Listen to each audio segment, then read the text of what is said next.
रामं लक्ष्मणपूर्वजं रघुबरं सीतापतिं सुन्दरं काकुत्स्थं करुणार्णवं गुणनिधिं विप्रप्रियं धार्मिकं राजेन्द्रं सत्यसन्धं दशरथतनयं श्यामलं शान्तमूर्तिं वन्दे लोकाभिरामं रघुकुलतिलकं राघवं रावणारिं रामाय रामभद्राय रामचन्द्राय वेधसे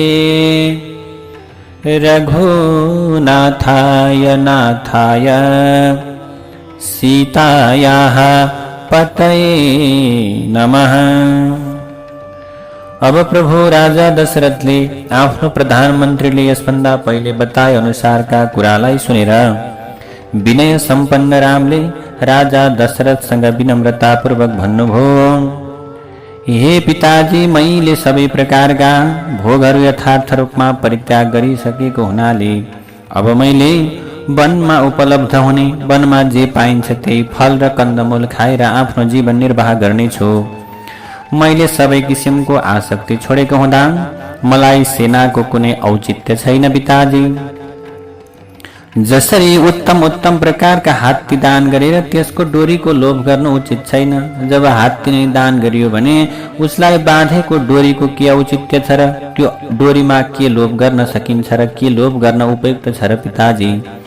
त्यसैगरी मलाई सेनाको कुनै औचित्य छैन, मलाई सेना पठाउनु पर्दैन, मैले सबै त्याग गरिसकेँ।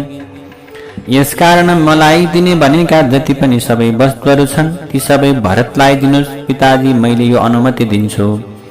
मेरो लागि माता कैकेयीका दासीहरूले थोत्रो कपडा रुखा बोक्राको वस्त्र ल्याइदिउन्। ती दासीहरूले मलाई खन्ती र कोदालो ल्याइदिउन्, किनकि 14 वर्ष वनमा बस्न यिनै वस्तु उपयोगी हुन सक्दछन्। कैकेयीले लाज यथार्थ रूपमा पचाइसकेकी हुनाले उनले आफै गएर थोत्रा वस्त्र ल्याएर सबैका अगाडि रामसँग भनिन्, ल लगाऊ। रामले कैकेयीको हातबाट 2वटा थोत्रो वस्त्र लिएर आफूले लगाएको वस्त्र फुकालेर मुनिहरूको जस्तै गरेर पहिलो वस्त्रलाई धारण गरे। अब श्री रामचन्द्रले वस्त्र धारण गर्नुभयो। लक्ष्मणले पनि आफ्नो अगाडि दुवै सुन्दर वस्त्रलाई निकालेर मुनिहरूले जस्तै गरेर अब के गरे भन्दा रुखका बोक्राका जस्तै त्यस्ता लुगाहरू वस्त्रहरू लगाउनुभयो। त्यसपछि सीताले पनि अब ल्याइदिएका वस्त्रहरू के गर्न देखेर डराउनुभयो। सीता चाहिँ डराइन्, रुखका बोक्राको वस्त्र देखेर डराइन्। उनी कैकेयीको हातबाट 2वटा वस्त्र लिएर ज्यादै लज्जित भइन्। उनको मन ज्यादै पीडित भएकाले उनका आँखामा आँसु भरियो। त्यस समयमा उनले आफ्नो पतिसँग भनिन्, वनमा बस्ने मुनिहरूले रुखका बोक्राको लुगा कसरी लगाउँछन् मलाई यो थाहा छैन। यस्ता कुरा गरिसकेपछि त्यो लगाउन नजानेर बिचरा सीता पटक पटक अल्मलिरहन्थिन्। त्यो लगाउन नजानेकी सीता लज्जित हुँदै एउटा रुखका बोक्राको लुगा घाँटीमा राखेर अर्को हातमा लिएर चुपचाप उभिन्। त्यसपछि रामले उनको नजिकमा गएर आफ्नै हातले रेशमी वस्त्रहरूमाथि रुखका बोक्राको वस्त्र बाँध्न थाले।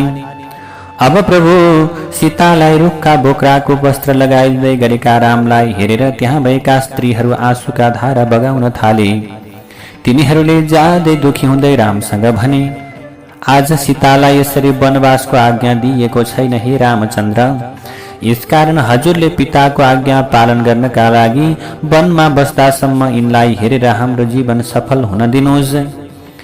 हजुर लक्ष्मणलाई लिएर वनमा जानुहोस्, तर यी सीता वनमा तपस्या गर्ने मुनिले जस्तै गरेर वनमा बस्न योग्य हुनुहुन्न। हजुरले हाम्रो प्रार्थना स्वीकार गर्दै सीतालाई यहीँ बस्ने अनुमति दिनुहोस्। माताहरूका यस्ता प्रकारका अथवा त्यहाँ आएका व्यक्तिहरूका यस्ता कुरा सुनेपछि रामले सीतालाई रुखका बोक्राको लुगा लगाइदिनु भयो। आफ्नो पतिको जस्तै शील स्वभाव भएकी सीताले रुखका बोक्राको वस्त्र लगाएको देखेपछि अथवा त्यस्ता प्रकारका वस्त्र देखेपछि राजाका गुरु वशिष्ठका आँखामा आँसु भरिएकाले उनले सीतालाई रोकेर कैकेयीसँग भने, तिमी केकय राजाका कुलकी जीवित कलङ्क भएकी हुनाले तिमीले राजालाई झुक्क्याएर आफ्नो मर्यादाको सीमा पार गर्यौ। हेर कैकेयी, सीता वनमा नगएर रामका लागि तयार पारिएको राज सिंहासनमा बस्ने छिन्, किनकि गृहस्थीका पत्नी उनको आधा अङ्ग हुन्छन्। यसै कारण सीता पनि रामकी आत्मा भएकी हुनाले रामको ठाउँमा यिनले यो राज्यको पालन गर्नेछिन्। यदि सीता रामसँग वनमा गइन् भने हामी पनि यिनीहरूसँगै जानेछौँ। यो समग्र नगर जानेछ भने राजभवनका रक्षक पनि जानेछन्। आफ्नी पत्नी सहित राम जहाँ बस्छन् त्यही यो राज्य र नगरका बासिन्दा आफ्नो समग्र धन लिएर जानेछन्। भरत र शत्रुघ्नले पनि रुखका बोक्राको वस्त्र लगाएर वनमा बसेर आफ्नो दाजुको बारम्बार सेवा गर्नेछन्। अब यसरी त्यसपछि तिमीले यहाँ भएका रुखहरूसँग एक्लै बसेर मनुष्यविहीन पृथ्वीको राज्य गर्नु। हेर कैकेयी, तिमी ज्यादै दुराचारिणी भएकीले प्रजाहरूको अकल्याण गर्ने कार्यमा लागेकी छौ। तिमीलाई ख्याल रहोस्, राम जहाँको राजा हुँदैनन् त्यो राज्य नभएको जङ्गल हुनेछ। जहाँ राम बस्छन् त्यो वन एउटा स्वतन्त्र राष्ट्र हुनेछ। यदि भरत राजा दशरथकै छोरा हुन् भने उनले पिताको इच्छा विपरीत यो राज्य कहिल्यै स्वीकार गर्ने छैनन्। अनि तिमीसँग पुत्रको जस्तो व्यवहार पनि गर्न यहाँ बच्ने छैनन्। तिमी पृथ्वीलाई छोडेर आकाशमा गए तापनि आफ्नो कुलको आचरणका ज्ञाता भरतले त्यसका विपरीत केही पनि गर्ने छैनन्। तिमीले आफ्नो छोराको कल्याण गर्ने अभिप्रायले यो कार्य गरिरहेकी भए तापनि यथार्थमा भरतले यो कुरालाई स्वीकार गर्दैनन्। उनको अकल्याण हुने काम गरिरहेकी छेउ, किनकि यो संसारमा रामको भक्त नहुने कुनै मनुष्य छैन। तिमीले आज राम वन जाँदाका अवस्थामा उनीसँगै पशु, मृग, पक्षी, सर्प गएको आफ्नै आँखाले देख्ने छेउ। अब त्यस्ता जीवहरू त पछाडि पछाडि लागेर जानेछन् भने अब यहाँका राज्यका मानिसहरू पनि अवश्य जानेछन्। सीता तिम्री बुहारी भएकी हुनाले यिनको शरीरबाट रुखका बोक्राको वस्त्र हटाएर तिमीले यिनलाई उत्तम वस्त्र र आभूषण देऊ। यिनलाई रुखका बोक्राको वस्त्र दिन उचित हुँदैन। यस्ता प्रकारका कुरा गरेर वशिष्ठले उनलाई सीतालाई रुखको बोक्राको वस्त्र लगाउन नदिँदै फेरि भने, तिमी आफ्नो अब यो वरमा रामलाई मात्र वनवास मागेकी थियौ। यसकारण सीता वस्त्र र आभूषणले सजिएर सधैँ श्रृङ्गार गरेर वनमा रामसँग बस्ने छिन्। सीता मुख्य सेवकहरू र सवारी साधन सहित सबै प्रकारका वस्त्र र आवश्यक उपकरणहरूले परिपूर्ण भएर वनमा जाने छिन्। तिमीले वर माग्दाका समयमा सीताका विषयमा केही बोलेकी थिएनौ। वशिष्ठका यस्ता सुने तापनि सीताले आफ्नो पतिको जस्तै वेशभूषा धारण गर्ने अभिप्रायले त्यो रुखका बोक्राको वस्त्र लगाउन छाड्नु भएन। उनले छाडिनन्। यसरी सीताले सनाथ भए तापनि अब प्रभु अनाथले जस्तै गरेर मुनिहरूले लगाउने लुगा लगाएको देखेपछि सबैले ठूलो स्वरमा भने, हे राजा दशरथ, तिमीलाई धिक्कार छ, तिमीलाई धिक्कार छ। त्यो कोलाहल सुनेर ज्यादै दुखी भएका राजा दशरथले आफ्नो जीवन, धर्म र यसको चाहना परित्याग गर्दै लामो लामो सास तानेर आफ्नी पत्नी कैकेयीसँग भने, यी सीता रुखका बोक्राको वस्त्र लगाएर वनमा जान योग्य छैनन्। हेर पत्नी, यिनी बालिका छन् तथा सधैँ सुखमा हुर्किएकी छन्। यसकारण यिनी वनमा जान योग्य छैनन्। यी सीताले कसैको केही पनि बिगार नगरेकी हुनाले उनलाई यस प्रकारको सजाय दिन उचित हुँदैन। सीताले आफूले लगाएको गेरु वस्त्र निकालेर अब सुन्दर प्रकारका श्रृङ्गारहरू लगाउन्, किनकि मैले उनलाई यो रूपमा वनमा पठाउने प्रतिज्ञा गरेको छैन। यसकारण सीता सबै वस्त्र र अलङ्कारले यथार्थ रूपमा सजिएर वनमा जान बरु सक्छिन्। म जीवित रहन योग्य छैन, किनकि पहिलो त मैले तिम्रो वचनमा बाँधिएर ज्यादै क्रूर प्रतिज्ञा गरे भने दोस्रो तिमीले आफ्नो घमण्डको वशमा परेर सीतालाई यसरी गेरु वस्त्र लगाउन बाध्य बनायौ। जसरी बाँसको फूलले उसैलाई सुकाउँछ त्यसै गरी मैले गरेको प्रतिज्ञाले मलाई नै भस्म गर्यो। यदि रामले तिम्रो कुनै अपराध गरेको भए तापनि सीता यस प्रकारको सजाय पाउन तिम्रो के अपकार गरेकी छन् र ल भन त। तिमीले रामलाई वनवास दिएर धेरै पाप गरिसकेकी हुँदा फेरि सीतालाई पनि वनमा पठाउने अनि रुखका बोक्राको लुगा लगाउन बाध्य पार्ने ज्यादै दुःखदायक कार्य गरेर धेरै पाप कमाउने प्रयास नगर। जुन समयमा राम राज्याभिषेकका लागि यहाँ आएका थिए त्यस समयमा तिमीले उनीसँग गरेको कुराका आधारमा मैले रामलाई मात्र वनवास पठाएर भरतलाई राज्य दिने प्रतिज्ञा गरेको थिएँ। त्यसका विपरीत तिमीले सीतालाई गेरु वस्त्र लगाउन बाध्य बनाएको देख्दा तिमीले नरक जाने तयारी गरेको जस्तो लाग्छ। तिमीले त नरक जाने तयारी पो गरिरहेकी छौ हे कैकेयी। जुन समयमा राजा दशरथ शिर निहुर्याएर यस प्रकारका कुरा गरिरहेका थिए त्यसै समयमा वनमा जान लागेका रामले राजा दशरथसँग भन्नुहुन्छ, पिताजी, मेरी माता कौशल्या धेरै वृद्ध हुनुभएको छ। उहाँको स्वभाव ज्यादै उच्च र उदार छ। उहाँले कहिले हजुरको भलो अथवा यस्ता प्रकारले यो प्रकारले के हुनेछ त भने अब कहिले पनि हजुरको भलो गर्नुहुन्न होला, किनकि उहाँले यसभन्दा पहिले कहिले यस प्रकारको सङ्कट देख्नु भएको थिएन। मेरी आमा, म यहाँ नभएपछि शोकको समुद्रमा डुब्नुहुनेछ। यसकारण हजुरले सधैँ उहाँको विशेष ख्याल राख्नुहोला हे पिताजी। उहाँले सधैँ आफूसँग वियोग भएको छोरालाई हेर्न उत्साहित रहनुहुनेछ। यसकारण म वनमा गएपछि मेरी आमाको प्राण परित्याग गर्नुपर्ने अवस्था सिर्जना नहोस्। यसकारण हजुरले मेरी आमालाई सधैँ अनावश्यक कुरा विचार गर्ने समय नहुने अवस्थामा राख्नुहोला। रामका यस्ता कुरालाई सुनेपछि तथा उनले मुनिको गेरु वस्त्र अथवा त्यो प्रकारको मुनिको जस्तो गेरु वस्त्र लगाएको देखेर आफ्ना सबै स्त्रीहरूसहित राजा दशरथ शोकले मूर्छित भए। यसरी दुःखले ज्यादै शोकाकुल भएकाले उनीहरूले रामलाई राम्ररी हेर्न पनि सकेनन्। हेरे पनि मन धेरै दुखी भएकाले उनीसँग केही बोल्नै सकेनन्, रामसँग बोल्न सकेनन्। यसको केही समयपछि होसमा आएका राजाले रामको चिन्तन गर्दै विलाप गर्ने सिलसिलामा भन्दछन्, मैले आफ्नो यसभन्दा पहिले जन्ममा धेरै गाईलाई आफ्नो बाछोबाट अलग गराएको, अनेकौं प्राणीको हिंसा गरेको फलस्वरूप आज मैले यो सङ्कट परेको मलाई अनुभूति भइरहेको छ। यो प्रारब्धको कारण, पूर्वजन्मको कारण। आफ्नो समय पूर्ण नभएसम्म कसैको शरीरबाट प्राण नजाने भएकाले कैकेयीले यस्तो पीडा दिँदा पनि मेरो मृत्यु हुन सकिरहेको छैन। म त मर्न पाए हुन्थ्यो, किनभने मेरो प्राण छिटै यहाँबाट निस्केर गए हुन्थ्यो। किनकि रामको आज वनवास बिचरा गेरु वस्त्र लगाएर हिँडिरहेका छन्। सीता बुहारी पनि रुखको वस्त्र लगाएर हिँडिरहेकी छन्, रुखका बोक्राको। यस्तो दुःखद अवस्थामा पनि मेरो प्राण किन लाँदैनौ हे ईश्वर भनेर छाती पिड्दै पिड्दै आज दशरथ मूर्छित हुन थाले। आज मैले आफ्नो प्राणभन्दा प्यारो छोराले नरम वस्त्र परित्याग गरेर गेरु वस्त्र लगाएको हेर्नु परेको छ। यो वरदान रूपी मूर्खताका वशमा परेर आफ्नो स्वार्थ सिद्ध गर्ने अभिलाषा लिएकी कैकेयीका कारणले आज मेरो यो अवस्था भएको हो। यस प्रकारका कुरा गरिरहेका राजा अब राजाका आँखा आँसुले यथार्थ रूपमा भरिए। उनका इन्द्रियहरू ज्यादै शिथिल भएकाले उनले एकपटक हे राम भनेर मूर्छित भएकाले केही बोल्न सकेनन्।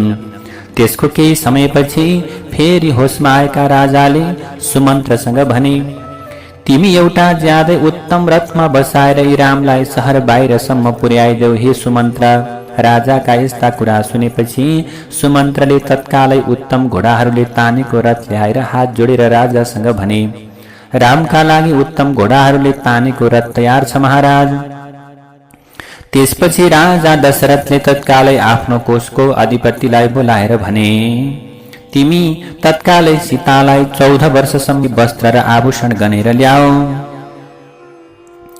राजा दशरथका यस्ता प्रकारको आज्ञा पाएपछि कोषका अधिपति जो कोषका प्रमुख थिए उनले कोषबाट सबै वस्तु ल्याएर सीतालाई दिए भने सीता आफ्नो शरीरका सबै अङ्गमाथि अनेकौं प्रकारका आभूषण बिहानीको सूर्यका किरणले जसरी बिहानीको सूर्यका किरणले आकाश प्रकाशमय हुन्छ त्यस्तै गरी सुन्दर र प्रकाशमय भइन्।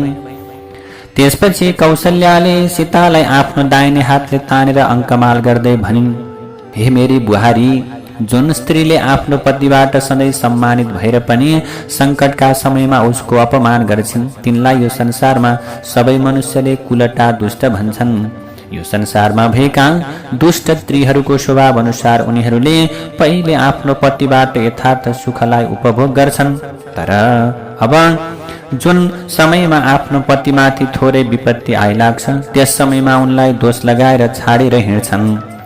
जो झुटो बोल्ने, विपरीत चेष्टा गर्ने, दुष्ट स्वभाव भएको कर्म गर्छन्, आफ्नो पतिसँग असभ्य व्यवहार गर्छन्, पाप कर्ममा लागिरहन्छन्, त्यस्तै जुन पत्नीको यो प्रकारको व्यवहार र जुन पतिले आफ्नी पत्नीसँग राम्रो व्यवहार गर्दैनन्, सानो कुरामा पनि एकैछिनमा आफ्नी श्रीमतीसँग रिसाउने स्वभाव भएका स्त्रीहरू अथवा आफ्नो श्रीमानसँग रिसाउने स्त्रीहरू, आफ्नी श्रीमतीसँग रिसाउने पुरुषहरू ती दुष्ट हुन्। त्यसैले ती दुष्ट व्यक्तिहरूको चित्त ज्यादै चञ्चल हुने भएकाले उनीहरूका लागि उत्तम कुल गरेको उपकार, विद्या, आभूषण लगायतको दान र पतिको पत्नीको प्रेमको कुनै औचित्य रहँदैन।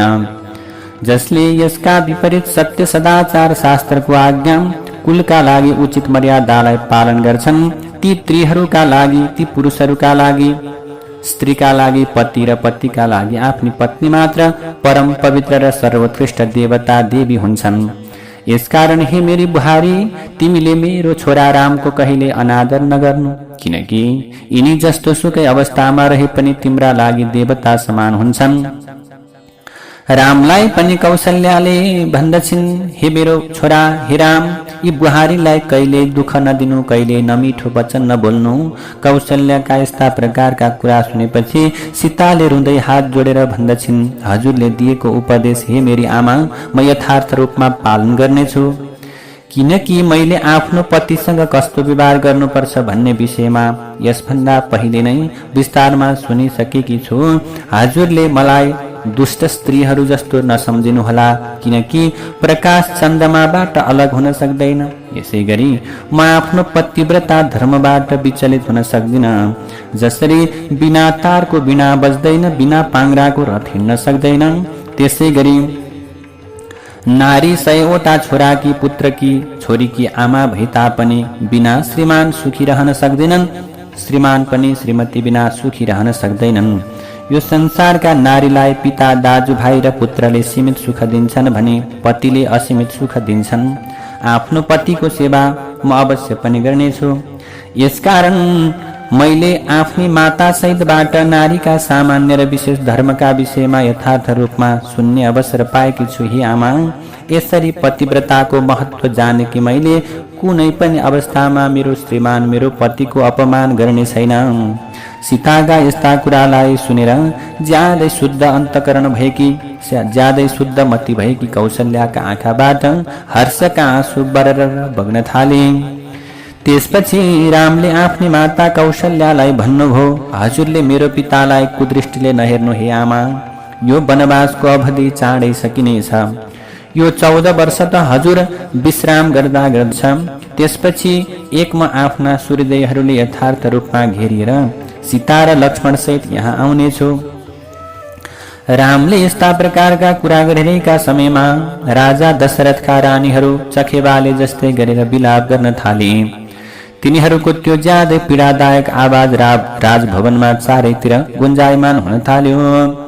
त्यसपछि राम, लक्ष्मण र सीताले हात जोडेर ज्यादै दुखी हुँदै राजा दशरथका चरण छोएर उनको परिक्रमा गर्दै उनीसँग विदा भएपछि सीता सहित रामले आफ्नी आमा धेरै दुखी भएकी देखेर शोकाकुल हुँदै उनका चरणमा के गर्नुभयो? साष्टाङ्ग प्रणाम गर्नुभयो।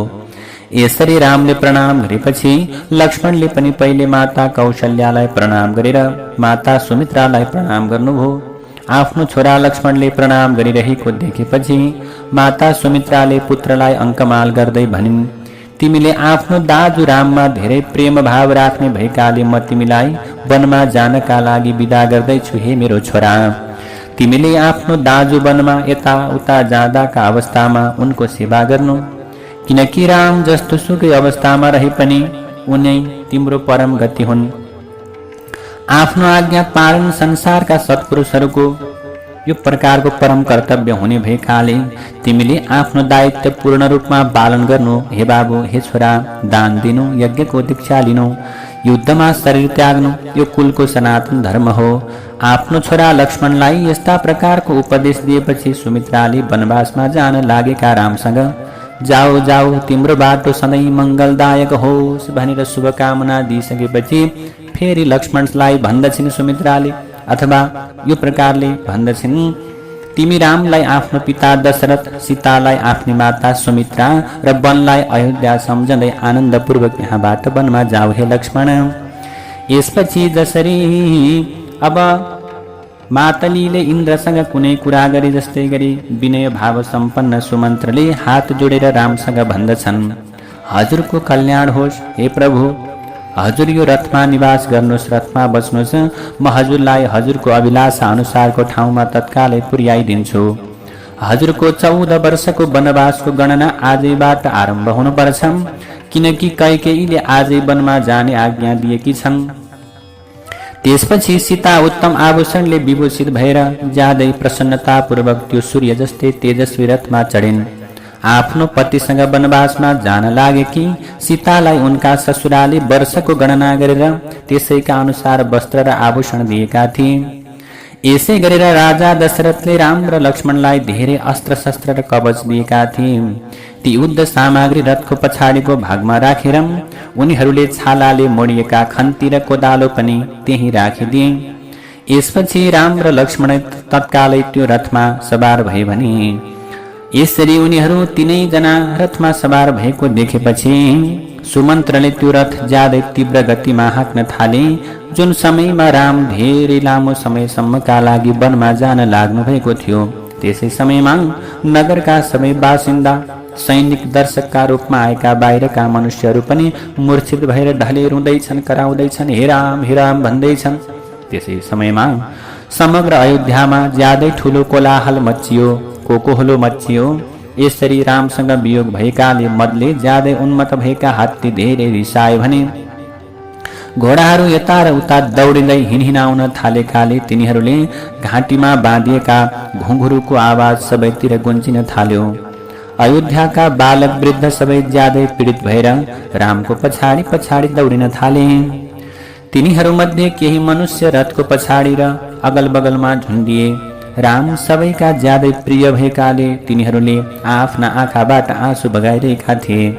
तिनीहरू सबैले ज्यादै उच्च आवाजमा अब के गर्न थाले, उच्च आवाजमा सुमन्त्रसँग भने, हे सुमन्त्र, घोडाहरूको लगाम तानेर बिस्तारै बिस्तारै चलाऊ, किनकि हामी रामको अनुहार हेर्न चाहन्छौँ, किनकि अब हामीलाई यिनको अनुहारको दर्शन गर्न दुर्लभ हुनेछ। हामीले कहिले रामको अनुहार अब छिट्टै हेर्न पाउने छैनौँ। 14 वर्षसम्म यिनलाई भेट्न पाउने छैनौँ। रामको माता कैकेयीको हृदय त फलामको रहेछ, यसैले आफ्नो देवता जस्ता पुत्र जङ्गलमा जाँदा पनि उनको हृदय चिरा भएन। सीताको अभिलाषा परिपूर्ण भयो, किनकि उनी आफ्नो पतिव्रता धर्म पालन गर्दै छाया जस्तै गरेर पतिको पछाडि पछाडि गइरहेकी छन्। यसै गरी लक्ष्मण पनि कृतार्थ भयो, किनकि उनले वनमा सधैँ सबैसँग ज्यादै प्रिय वचन बोल्ने आफ्ना दाजुको वचन पालना गर्दै सेवा गर्दै बिताउने समय अवसर पाएका छन्। तिमी धेरै बुद्धिमान छौ हे सुमन्त्र, यो तिम्रो ज्यादै ठुलो उन्नति हो भने तिम्रा लागि यो स्वर्ग जाने बाटो हो, किनकि तिमीले रामलाई पछ्याइरहेका छौ। यस्ता प्रकारका कुरा गरिरहेका ती नगरका बासिन्दाले ज्यादै उर्लिएर आएको आँसुको वेग रोक्न सकेनन्। तिनीहरू सबै रामको प्रेममा रन्थनिएर उनको पछाडि पछाडि रामचन्द्रको पछाडि पछाडि हिँडिरहेका छन्, दौडिरहेका छन्, कराइरहेका छन्, हे राम भनिरहेका छन्। त्यही समयमा ज्यादै शोकाकुल हुँदै आफ्ना स्त्रीहरूले यथार्थ रूपमा घेरिएका राजा दशरथ म आफ्नो प्राणभन्दा प्यारो पुत्र रामलाई हेर्छु भनेर महल बाहिर आए। अब उनले आफ्नो अगाडि रोइरहेका स्त्रीहरूको ज्यादै पीडादायक आवाजलाई सुने। त्यस समयमा राजा दशरथ अब पूर्णिमाका दिन राहुलले ग्रस्त बनाएको चन्द्रमा जस्तै, चन्द्रग्रहण लागे जस्तै कान्तिविहीन भएका थिए। यो देखेपछि रामले सुमन्त्रलाई आफ्नो रथ ज्यादै तीव्र गतिमा चलाउने आज्ञा दिए। यसरी एकातिर राम सारथीलाई रथ छिटो हाँक्ने आज्ञा दिइरहेका छन् भने अर्कातिर जनसमुदायले रथ रोक्नका निम्ति अनुरोध गरिरहेका छन्। हामी रामलाई हेर्न चाहन्छौँ भन्दछन्। यस्ता प्रकारका दुई विधामा परेका सुमन्त्रले ती दुवै मध्ये कुनै पनि कार्य गर्न सकेनन्। उनले रथ छिटो कुदाउन पनि सकेनन्, रोक्न पनि सकेनन्। यसरी राम नगर बाहिर जाँदाका अवस्थामा नगरका बासिन्दाहरू आँखाबाट खसेका आँसुले भिजेर भुइँको धुलो उड्न छाडेको थियो। त्यति धेरै आँसु बगाए, धुलो पनि के भयो, पानीले भिजे जस्तो भयो। यस प्रकारले राम वनवासमा जाँदाका समयमा समग्र नगर ज्यादै भयो भने त्यहाँका बासिन्दाहरू आँसु बगाउँदै कोलाहल मचाएर मूर्छित जस्तै भए। यसरी अयोध्याका बासिन्दा धेरै व्याकुल भएका देखेर ज्यादै दुखी भएका राजा दशरथ काटेको रुख जस्तै गरेर भुइँमा गर्लङ्ग लडे। त्यसै समयमा राजा धेरै दुखी भएको देखेर रामको पछाडि पछाडि गइरहेका मनुष्यहरूका बीचमा पनि फेरि कोलाहल कोकोहोलो मचियो। त्यस समयमा राजभवनमा भएका सबै रानीहरू सहित राजा दशरथ ठूलो स्वरमा विलाप गर्दै हे राम कसैले हे राम माता र भन्दै रुन थाले, कराउन थाले। त्यस समयमा रामले पछाडि फर्किएर हेर्दा ज्यादै चिन्तित र भ्रमित भएका पिता दशरथ र धेरै शोकाकुल माता कौशल्या आफ्नो पछाडि पछाडि दौडेर आइरहेको रामचन्द्रले देख्नुभयो। जसरी डोरीले बाँधेको घोडाको बछडाले आफ्नो आमालाई देख्न सक्दैन, त्यसै गरी धर्मको बन्धनमा बाँधिएका रामले आफ्नी मातातिर स्पष्ट रूपले हेर्न सक्नु भएन। यसरी आफ्ना माता पिता आफ्नो पछाडि पछाडि आइरहेको देखेपछि रामले सारथीलाई अझ छिटो रथ हाँक, किनभने मलाई अत्यन्त पीडा भयो अथवा मेरा माता पितालाई पीडा भएको छ। रथ तीव्र गतिमा हाँक्ने आज्ञा दिनुभयो रामचन्द्रले। जसरी अंकुशले हिर्काएको हात्तीले त्यो पीडालाई सहन गर्न सक्दैन, त्यसै गरी रामका लागि आफ्ना माता पिताको ज्यादै दुःखद अवस्था के भयो, असह्य भयो। त्यस समयमा कौशल्या हराम हासिताहा लक्ष्मण भन्दै त्यो रथको पछि पछि कुदिरहेकी थिइन् भने उनी राम र लक्ष्मण र सीताका लागि आँसु बगाउँदै यताउता लर्खराइरहेकी कौशल्यालाई रामले पटक पटक देख्नुभयो। त्यस समयमा रामले सुमन्त्रलाई भन्नुभयो, यहाँ धेरै समय अल्मलिँदा मेरो र पिताका लागि ज्यादै दुःखदायक हुने भएकाले रथ अझ ज्यादै तीव्र गतिमा दौडाऊ हे सुमन्त्र।